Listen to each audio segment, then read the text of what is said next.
잠시 비로 씻겨나갔던 미세먼지가 오늘 또다시 전국을 뒤덮었습니다. 중국에서 발생한 스모그가 서풍을 타고 들어오면서 초미세먼지 농도가 짙어졌고 하루 종일 뿌연 공기는 주말 나들이객들을 괴롭혔습니다.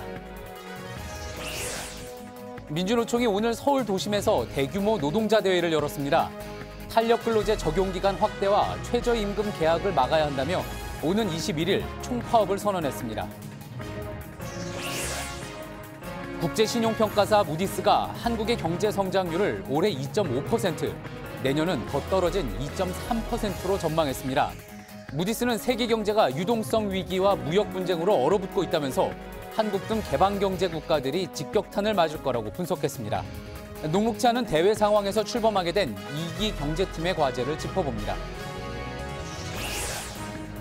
7명의 목숨을 앗아간 서울 종로 고시원 화재 현장에 대한 관계기관의 합동 현장 감식이 오늘 진행됐습니다. 도시 빈곤층이 대부분이었던 희생자들은 연고가 확인되지 않아 빈소도 차리지 못하는 경우가 많았습니다. 만취 차량에 치여 사경을 헤매던 윤창호 씨가 결국 숨졌지만 우리 사회에 여러 변화를 가져왔습니다. 처벌을 강화하는 법안이 발의됐고 시민들의 음주운전 의심 신고도 증가하고 있습니다. JTBC 뉴스룸 지금 시작합니다.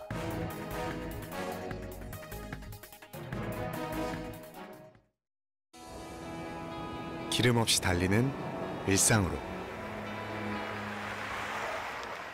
내일을 바꾸는 현대수소 전기차. 주말인 오늘 미세먼지가 또다시 전국을 덮쳤습니다. 중국 대륙에서 생긴 스모그가 서풍을 타고 건너와 초미세먼지 농도를 높였습니다. 지난주 내내 뿌옇다가 비가 오면서 반짝 맑았던 가을 하늘은 채 사흘을 넘기지 못했습니다. 네, 오늘 전국 기온이 20도 안팎까지 오르면서 포근하긴 했지만 늦가을 정취를 느끼고 싶었던 시민들은 또다시 마스크를 꺼내야 했습니다. 미세먼지는 내일 오후부터 옅어지지만 이번 가을 겨울 언제든 또 심해질 수 있다는 예보입니다. 첫 소식 홍지용 기자가 전해드립니다.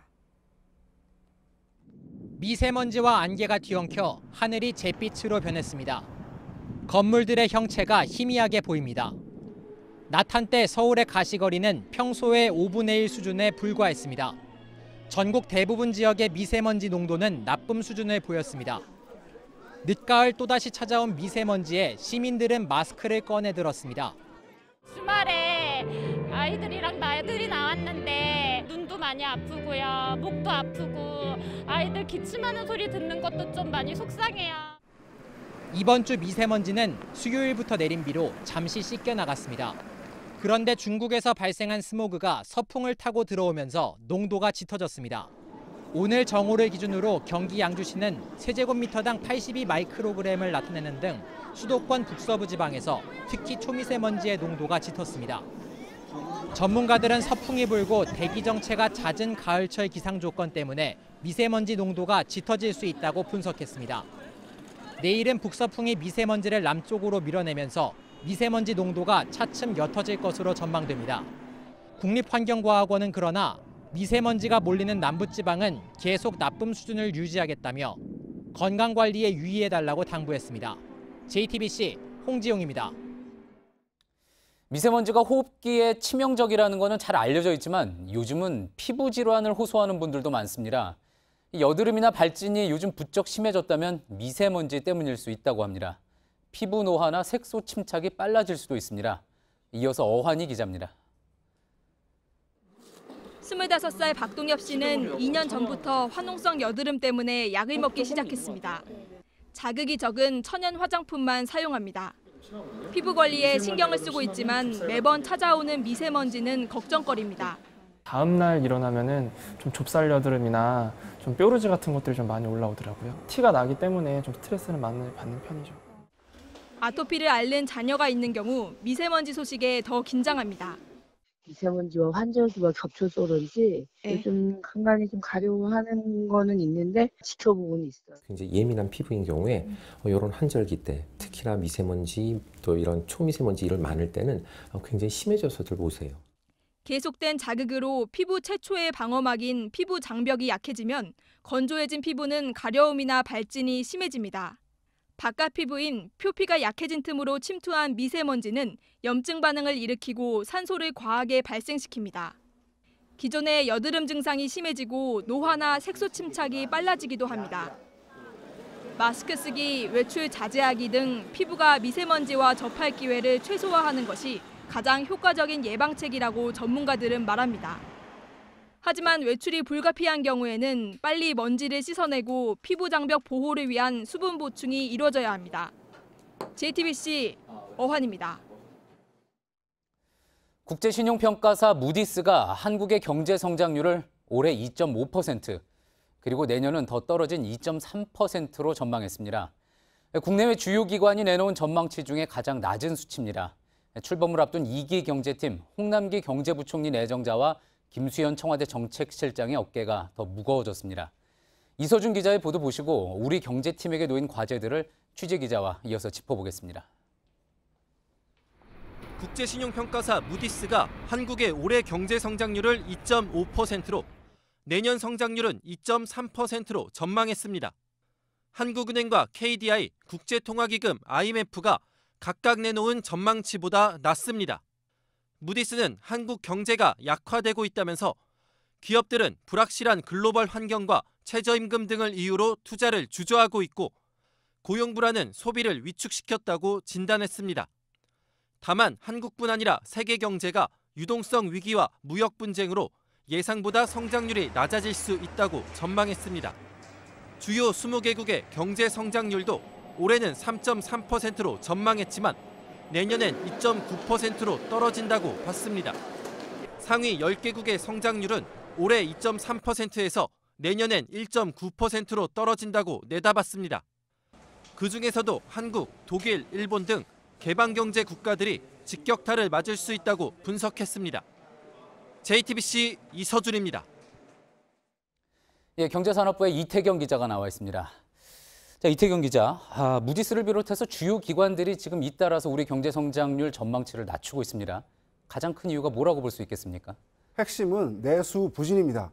내수가 좋아지려면 생산, 소비, 투자, 고용이 잘 맞물려 돌아가야 하는데 현실은 그렇지 않습니다. 생산과 소비는 동시에 나빠졌고요. 6개월 연속 줄어들었던 투자는 플러스로 돌아섰지만 일시적일 가능성이 크다는 지적입니다. 고용시장도 취업자 증가폭이 8개월째 10만 명을 넘지 못할 정도로 좋지 않습니다. 아직 수출이 괜찮지만 불안 요인이 적지 않습니다. 산업별로 보면 반도체가 수출액의 21%를 차지할 정도로 의존도가 높습니다. 이 때문에 반도체 호황이 끝나면 수출이 지금만 못할 거라는 우려가 나옵니다. 국가별로는 중국 수출 비중이 27%로 가장 많습니다. 중국으로의 중간재 수출이 많은 우리로선 미중 무역 분쟁이 심화되면 수출에 큰 타격을 입을 수 있습니다. 예, 경제라는 게 좋을 때도 있고 나쁠 때도 있습니다. 그런데 상황이 이렇다 보니까 가장 우려가 되는 부분 중에 하나는 경기가 혹시 이 사이클이 본격적으로 꺾인 게 아니냐, 뭐 이런 이야기가 나오기 때문인 거죠. 그렇습니다. 국책 연구기관인 한국개발연구원 KDI는 이번 달 경제 동향에서 내수 부진을 이유로 경기 둔화를 공식화했습니다. 다만 정부는 경제 상황이 좋지 않다는 점은 인정하면서도 아직까지 경기 둔화라고 판단하긴 이르다는 입장입니다. 예, 정부 입장에서는 경기 둔화라고 판단하기는 이르다, 이런 입장인 거군요. 자, 2기 경제팀이 어쨌든 이렇게 어려운 상황에서 들어선 것은 부인할 수 없는 사실인 것 같습니다. 가장 시급한 숙제는 뭐라고 볼 수가 있을까요? 당장 예산안의 국회 통과가 급한 불입니다. 김동연 부총리가 마무리 짓겠다고는 했지만 사실상 신임 부총리가 나서서 책임을 질 수밖에 없습니다. 정부는 사상 최대인 471조 원의 예산안에 포함된 23조 원의 일자리 창출 예산으로 일자리 90만 개를 만들 계획입니다. 예산이 제때 집행돼야 고용시장이 나빠지는 걸 막을 수 있다는 분석입니다. 또 내년 1월부터 최저임금이 10% 넘게 오르기 때문에 자영업자 등에 미칠 부담을 최소화할 방안도 찾아야 합니다. 서비스 산업 규제 완화 같은 구조 개혁을 위해 노동계를 설득해야 하는 숙제도 안고 있습니다. 여기에 내수를 살리기 위해 생활 밀착형 사회 간접 자본, 즉 SOC나 도시재생사업 확대 카드를 꺼낼지도 주목됩니다. 예, 그렇군요. 자, 1기 경제팀, 김동연 부총리와 장하성 정책실장 같은 경우에 이제 불협화음 논란이 문제가 됐습니다. 자, 그러다 보니까 2기 경제팀은 이제 어떻게 역할 분담을 해서 시장에 신호를 줄 것이냐 이런 부분이 이제 관심이 모이는 것 같습니다. 네, 청와대는 홍남기 경제부총리 후보자가 경제사령탑이라고 강조했습니다. 김수현 정책실장은 구체적인 경제 현안에 관여하기보다는 경제와 교육, 복지 등의 정책을 아우르며 큰 그림을 그리는 역할을 맡게 될 것으로 보입니다. 대신 윤종원 경제수석이 홍남기 후보자의 파트너로서 경제정책을 조율할 것으로 전망됩니다. 실제로 윤 수석은 홍 후보자와 기재부에서 오랫동안 알고 지낸 사이여서 비교적 호흡은 잘 맞을 것으로 보입니다. 예, 알겠습니다. 잘 들었습니다. 경제산업부 이태경 기자였습니다. 민주노총이 오늘 서울 도심에서 전국 노동자 대회를 열었습니다. 경찰 추산 4만 명, 주최 측 추산 6만 명이 모였는데 정부의 노동정책이 촛불 정신에 역행하고 있다며 오는 21일 총파업을 선언했습니다. 유정화 기자입니다. 민주노총 소속 조합원들이 서울 광화문 일대를 가득 메웠습니다. 민주노총은 정부가 경제의 어려움을 최저임금 인상 탓으로 돌리며 노동 공약을 후퇴시키고 있다고 각을 세웠습니다. 특히 지난 5일 여야와 정부가 탄력 근로제를 확대 적용하기로 한 합의를 문제 삼았습니다. 여름철에 업무가 몰리는 건설업계나 장시간 근로에 시달리는 IT 업계 노동자들에겐 지난 7월부터 시행된 주 52시간 근로제가 사실상 무력화된다는 주장입니다. 자본과 정부입법, 탄력 근로제 기간 확대, 국회 일방 처리를 강력 저지할 것입니다. 집회가 끝난 후엔 청와대와 총리 공관 방면으로 행진했습니다. 앞서 민주노총과 한국노총은 탄력 근로제 확대를 계약으로 규정하고 공동 대응하기로 했습니다. 민주노총은 또 다음 달 1일 전국 민중대회를 예고해 긴장감이 점차 높아질 것으로 보입니다. JTBC 유정화입니다. 남과 북이 오늘 비무장지대에 있는 감시초소 GP 중 시범철수 대상인 총 22개 GP의 병력과 화기 철수를 완료한 것으로 알려졌습니다. 정부 당국과는 남북은 시범 철수하기로 한 각 11개씩의 GP에 대한 병력과 화기 철수 작업을 오늘까지 끝내기로 했다면서 합의대로 작업이 이뤄졌고 북측도 이를 준수한 것으로 본다고 밝혔습니다. 남북은 또 이달 말까지 시설물 파괴와 철거가 끝나면 다음 달 중으로 상호 검증 절차를 진행할 예정입니다. 18명의 사상자를 낸 종로 고시원 화재 원인을 밝히기 위해 경찰과 소방당국 등이 합동감식을 벌였습니다. 불이 시작됐다는 전기난로를 수거했고 화재 경보음이 울리지 않았다는 의혹에 대해서도 살펴보고 있습니다. 이수진 기자입니다. 현장 감식에는 경찰과 소방, 국립과학수사연구원, 전기안전공사 4개 기관이 참여했습니다. 수집된 증거물은 국과수에 감정 의뢰를 할 예정이고요. 금일 감식과 국과수에 감정 의뢰한 결과는 최대 한 3주 정도 소요될 예정입니다. 지금까지 화재 원인으로 지목된 건 3층 입구 쪽 301호에 있던 전기난로입니다. 301호에서 생활하던 박모 씨는 전기난로에서 불이 나 이불로 끄려 했지만 옮겨 붙었다고 진술했습니다. 감식반은 전기난로와 콘센트 등을 수거했고 전기 합선이나 가스 누출은 없었는지도 조사했습니다. 경찰 관계자는 인화물질이 나오지 않아 방화 가능성은 낮은 걸로 보고 있다고 밝혔습니다. 경찰은 불법 증축과 구조 변경 의혹도 수사할 예정입니다. 유무등한 지가 한 2년 정도 좀 넘었어요. 내가 바꿨던 이거 수리할 때. 또 화재 경보음이 울리지 않는 등 소방시설이 제대로 작동하지 않았다는 의혹에 대해서도 조사하고 있습니다. 경찰은 사안의 중대성을 고려해 30명 규모로 수사 전담팀을 구성했습니다. JTBC 이수진입니다. 네, 피해는 늘 우리 사회의 가장 약한 고리부터 찾아오곤 하죠. 이번 화재로 세상을 떠난 7명의 희생자들은 좁은 고시원에 몸을 누이며 홀로 힘겨운 삶을 사는 사람들이었습니다. 이들의 마지막 순간까지도 제대로 된 빈소도 조문객도 찾아보기 어려웠습니다. 박민규 기자가 취재했습니다. 장례식장엔 제대로 된 빈소도 조문객도 없습니다. 고시원 화재 사망자 가운데 한 명인 57살 양모 씨 시신이 안치된 곳입니다. 정도는 있는데 그냥 내일 바로 화장만 하고서 그냥 가신다 그래가지고. 연고가 없거나 유족과 바로 연락이 닿지 않은 경우도 많았습니다. 불이 난 고시원엔 보증금조차 마련할 수 없는 사람들이 모였습니다. 대부분 가족과 떨어져 지냈고 하루 벌어 겨우 삶을 이어갔습니다. 석 달 전까지 이 고시원에서 지냈던 67살 손경호 씨. 빈 상자를 모아 팔아 생활합니다. 오늘 물건 없는 거지? 10년 넘게 고시원을 전전하며 지냈습니다. 고시원 생활은 언제든 화재와 맞닿아 있다고 말합니다. 추우니까는 전기장판도 갖다 쓰게 되고 이 방에서 몰래 취사도 하는 사람들도 있고. 조금이라도 안전한 곳으로 옮기고 싶지만 말 그대로 희망사항일 뿐입니다. 1kg에 하던 게 지금은 솔직히 60원이에요. 솔직히 돈 2만 원도 안 나가요. 최저 주거 기준에 못 미치는 가구는 전국 37만 가구. 이 가운데 15만 가구가 고시원에 사는 걸로 추산됩니다. 가깝게 이렇게 지내는 사람들은 없어요. 솔직히 성도 모르고 이름도 몰라요. 고립된 채 생활하는 주거 빈곤층. 이번에도 참사의 가장 큰 희생자였습니다. JTBC 박민규입니다. 일본의 한 방송사가 세계적인 그룹 방탄소년단의 음악방송 출연을 갑자기 취소했습니다. 멤버 한 명이 지난해 입고 나온 티셔츠를 문제 삼은 겁니다. 이 티셔츠엔 해방, 대한민국 등의 단어와 함께 일본 원폭 투하 사진이 인쇄돼 있었습니다. 해외 언론들까지 앞다퉈 보도했는데 최근 한일 관계에 갈등이 반영된 티셔츠 이상의 일이라는 분석입니다. 김혜미 기자입니다.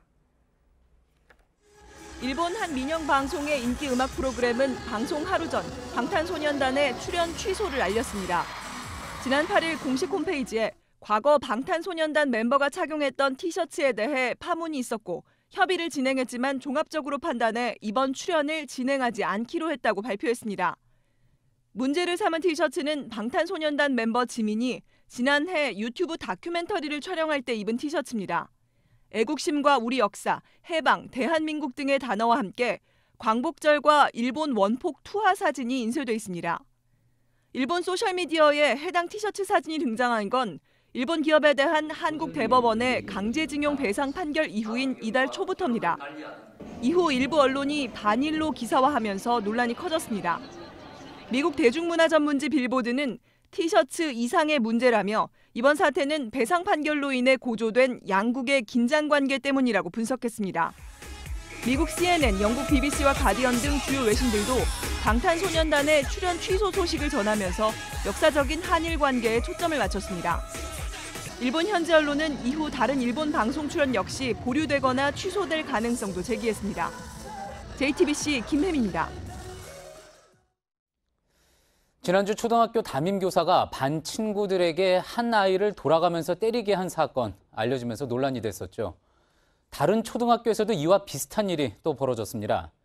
수업 중에 다툰 두 학생을 선생님이 불러서 한 명이 다른 한 명을 때리게 했다는 주장이 나왔습니다. 맞은 아이와 때린 아이는 물론 이를 지켜본 반 학생들까지 모두 큰 충격을 받았습니다. 김민관 기자입니다. 초등학교 4학년 A군의 입주변 사진입니다. 입술은 찢어졌고 뿌리가 깨진 치아는 철사로 고정시켜놨습니다. 지난달 16일 도봉구의 한 초등학교에서 체육교사 B씨가 수업 시간에 다툰 두 아이를 불렀다고 합니다.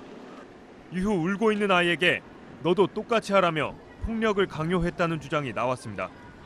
당시 친구에게서 맞았던 A군의 안경이 날아갔고 피가 흘렀습니다.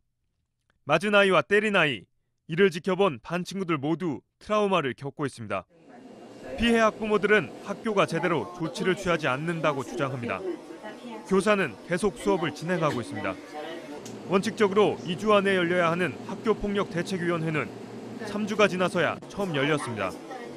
서울시 교육청은 지난 9일 해당 학교에 대해 특별 장학 지도를 실시했습니다. 취재진이 해명을 듣기 위해 학교 측과 수차례 접촉을 시도했지만 아직 답변은 없습니다. JTBC 김민관입니다. 오늘 오전 강원도 원주의 한 화학제품 저장 탱크를 만드는 공장에서 폭발 사고가 일어났습니다. 노동자들이 화학약품을 담는 탱크 내부에서 일을 하다가 폭발이 일어났는데 베트남 출신 노동자 2명이 숨지고 2명이 다쳤습니다. 사건 사고 소식 이수정 기자가 전합니다. 공장 앞에는 경찰 과학수사대 차량이 서 있고 입구에는 통제선이 쳐졌습니다. 오늘 오전 9시 45분쯤 강원도 원주시 문마급의 화학제품 보관 탱크 등을 만드는 공장에서 폭발 사고가 일어났습니다. 이 사고로 베트남 출신 외국인 노동자 31살 A씨와 28살 B씨가 숨지고 2명이 화상을 입었습니다. 당시 이들은 화공약품을 담는 20만 리터짜리 탱크 안에서 탱크 부식을 막는 플라스틱 판을 붙이는 작업을 하고 있었습니다. 경찰은 공장 관계자를 불러 정확한 사고 경위를 파악하고 있습니다. 고용노동부도 월요일에 다시 현장 조사에 나설 계획입니다. 다가구 주택 지하 1층에서 흰 연기가 새어나옵니다. 오늘 새벽 2시 17분쯤 서울 상일동 다가구 주택 지하에서 불이 나 40대 남성 한모 씨가 숨졌습니다. 경찰과 소방당국은 정확한 화재 원인을 알아보기 위해 내일 2차 합동 감식을 하기로 했습니다. 바다에 반쯤 잠겨있는 승용차에 경찰관이 다가갑니다. 오늘 새벽 3시 40분쯤 부산 송정동 구덕포 앞 바닷가에 승용차가 빠져있다는 신고가 접수됐습니다. 출동한 경찰은 운전석에서 의식을 잃은 운전자 54살 조모 씨를 구조했습니다. 조 씨는 생명에는 지장이 없는 것으로 파악됐습니다. JTBC 이수정입니다. 미국 캘리포니아 북부와 남부에 3건의 대형 산불이 동시에 발생해서 피해가 커지고 있습니다. 북부에서는 불길을 피하지 못해 최소 9명이 숨졌고 남부에서는 주민 15만 명이 대피령이 내려졌습니다. 이번에도 역시 덥고 건조한 날씨 그리고 강한 바람이 문제였습니다. 부소연 특파원입니다. 연기와 재로 앞이 보이지 않는 길을 나서며 여성이 울부짖습니다. So please pray for us that we get out of here, okay? Oh my God. Oh my God. 간신히 가족 모두 차에 탔지만 상황은 더 좋지 않습니다. 이 가족은 무사히 대피했지만 같은 마을 주민 9명은 불길에 휩싸인 차 안과 집 근처 등에서 숨진 채 발견됐습니다. 샌프란시스코 북동쪽 뷰 카운티에서 발화한 대형 산불 캠프파이어는 카운티 내 파라다이스 마을을 통째로 집어삼켰다고 현지 언론은 보도했습니다. 캘리포니아 남부도 상황이 심각합니다. 술집 총기 난사로 12명이 숨진 로스앤젤레스 북서쪽 벤츄라 카운티도 산불이 빠른 속도로 번지고 있습니다. 산불이 시작된 벤츄라 카운티에서 남서쪽으로 15km 정도 떨어진 벨 캐년입니다. 바람에 불이 번지면서 곳곳이 타고 있고 하늘은 연기로 가득 메워져 있습니다. 주민 15만여 명에게 대피령이 내려졌습니다. 벤츄라 카운티는 한인들도 많이 살고 있는 지역입니다. 저희가 허둥 지금 움직일 때 문자가 왔어요. 그래서 저희도 같이 움직이게 된 거예요. 완전히 피난 행렬인 거예요. 바다 쏟아 전부 길거리에는 차죠 뭐. 산불이 서쪽으로 번지며 해안 도시인 말리부 전체 주민에게 강제 대피령이 내려졌습니다. 주 당국은 산불 피해 지역에 비상사태를 선포했습니다. 로스앤젤레스에서 JTBC 부소연입니다.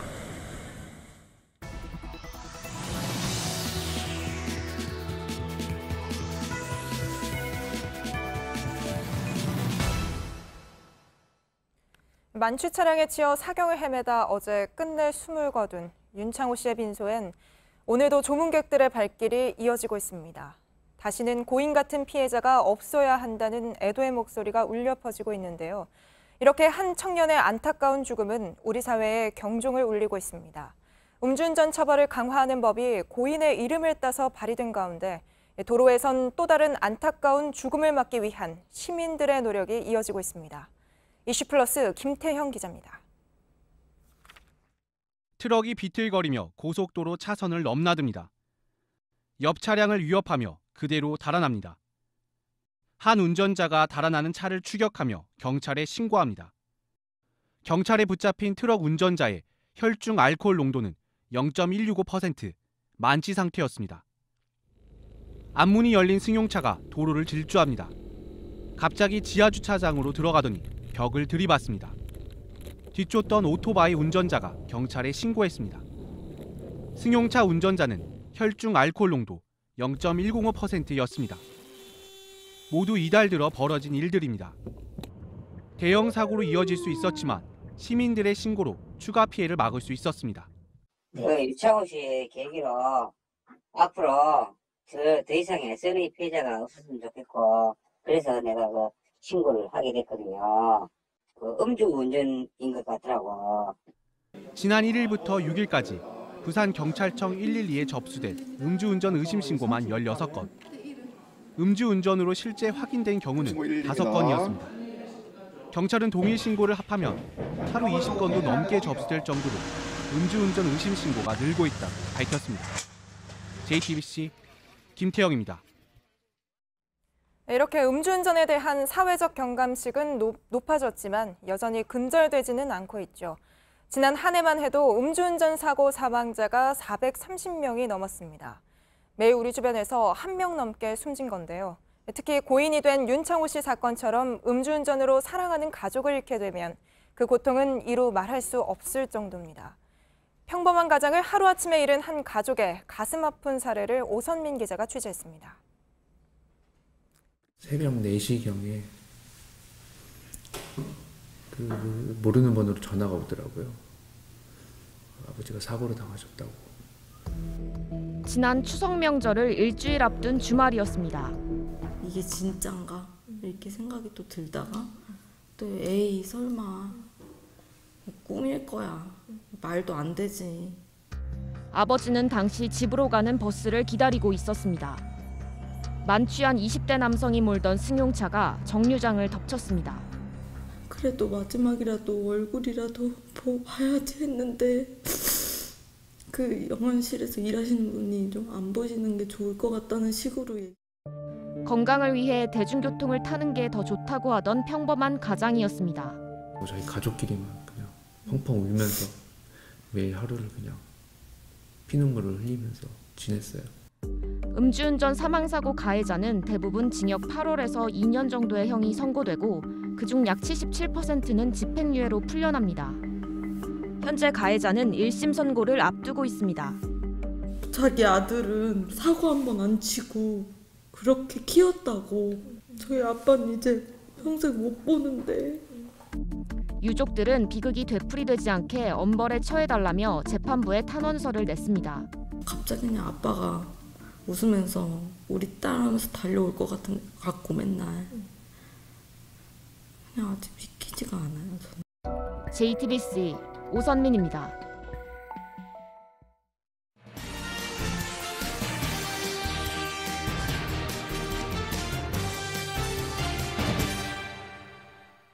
오늘의 뉴스룸 키워드는 고시원입니다.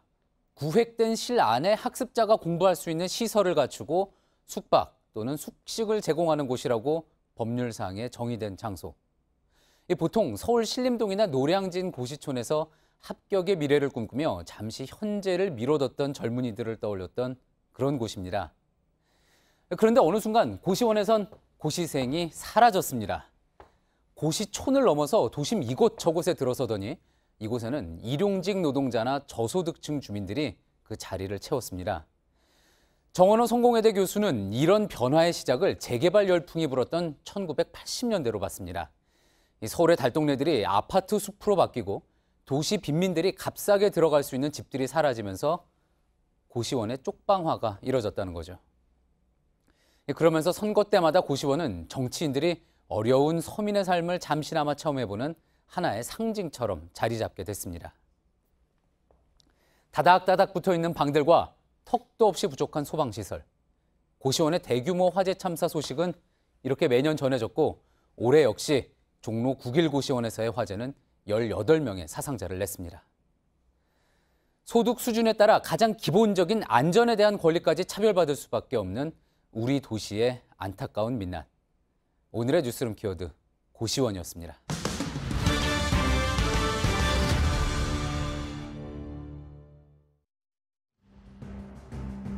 아파트 도로에서 쪼그려 앉아있던 초등학생이 차에 치여 숨졌습니다.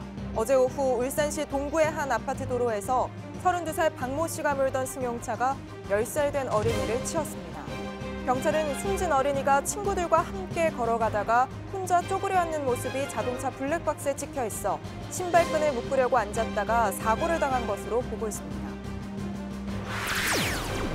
직원 폭행 혐의 등으로 구속된 양진호 한국미래기술 회장이 회사 돈을 빼돌린 정황이 새롭게 포착됐습니다.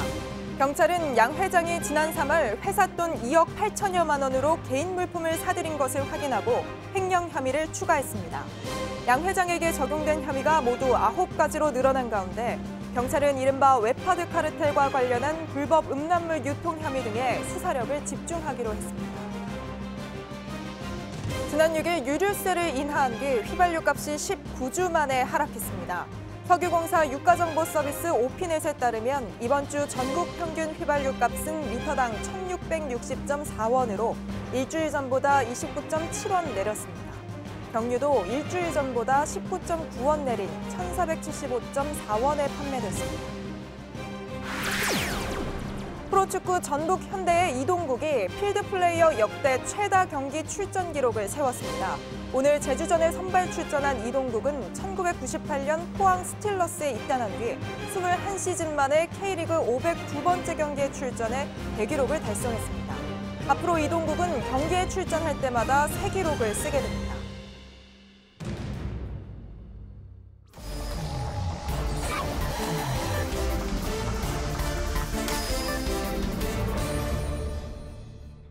예, 비하인드 뉴스 시간입니다.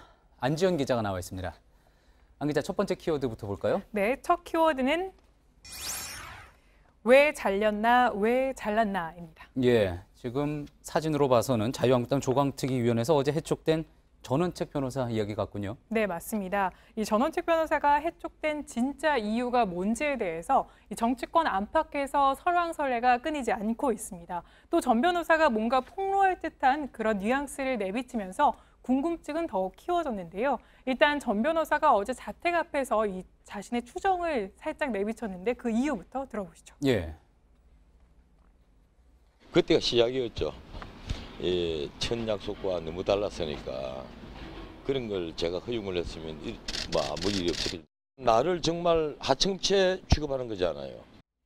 인사청탁을 허용했으면 아무 일 없었겠죠? 이렇게 이야기를 했군요. 맞습니다. 그러니까 인사청탁, 김병준 위원장의 인사청탁을 들어주지 않은 것 자체가 이렇게 갈등의 발단이 됐다, 이런 주장을 한 건데요. 예. 전 변호사는 이르면 내일쯤 기자회견을 할 수도 있다, 이런 언급을 하기도 했습니다. 인사청탁이면 어떤 자리, 어떤 전원책 변호사가 어떤 인사에 대해서 해결을 해줄 수 있었던 겁니까? 이 조광특위 다른 의원에 대해서 이 김병준 위원장의 사람을 꽂으라고 했다, 이런 식의 주장을 한 건데요. 예. 그게 들어주지 않았다, 이런 겁니다. 그렇군요.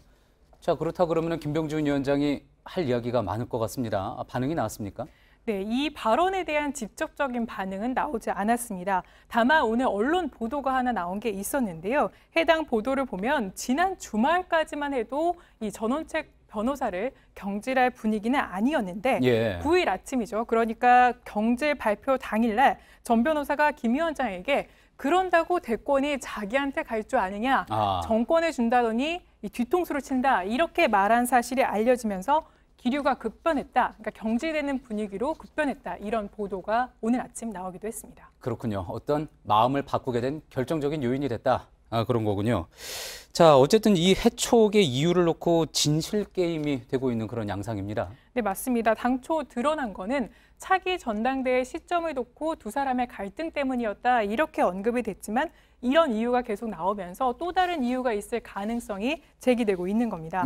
또 정확히 사실관계를 따져보기 위해서 저희가 김병준 위원장과 김용태 사무총장 측에도 연락을 취해봤지만 답을 들을 수는 없었습니다. 그렇군요. 이와 관련된 갈등, 또 여파는 다음 주에도 한동안 진행이 될 것 같습니다.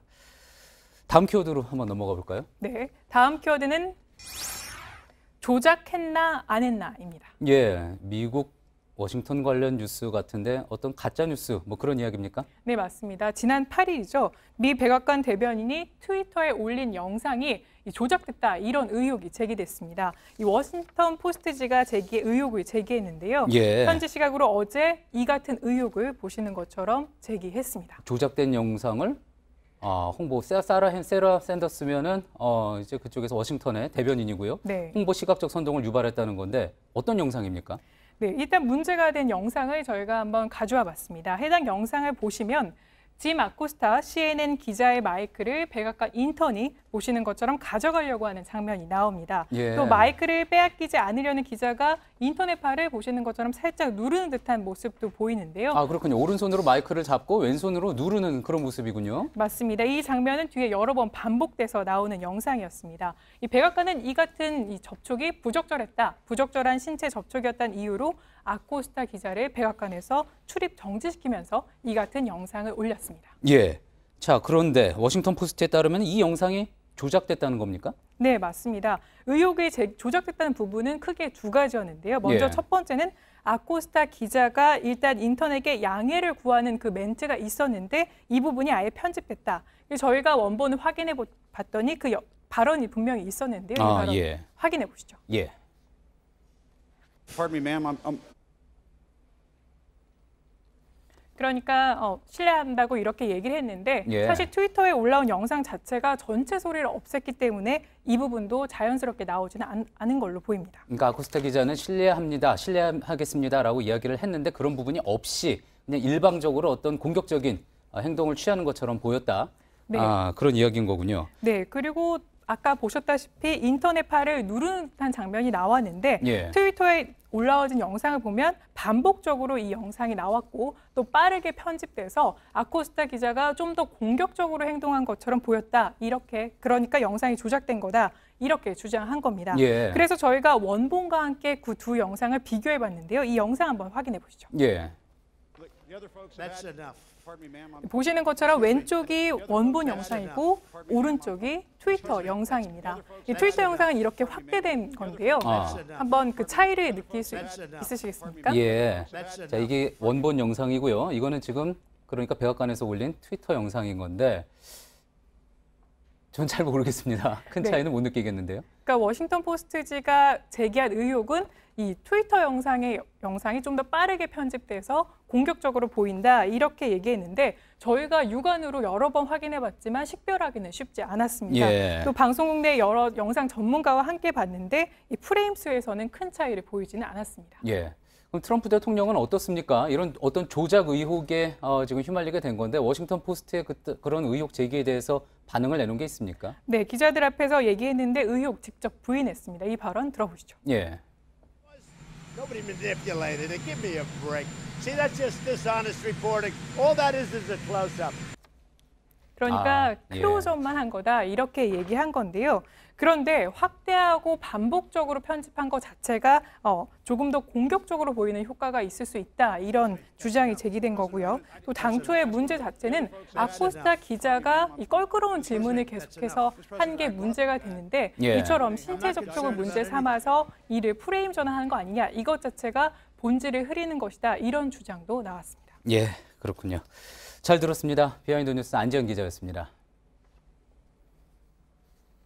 SK가 한국 시리즈 5차전에서 두산을 이기면서 8년 만에 우승에 한 발짝 다가갔습니다.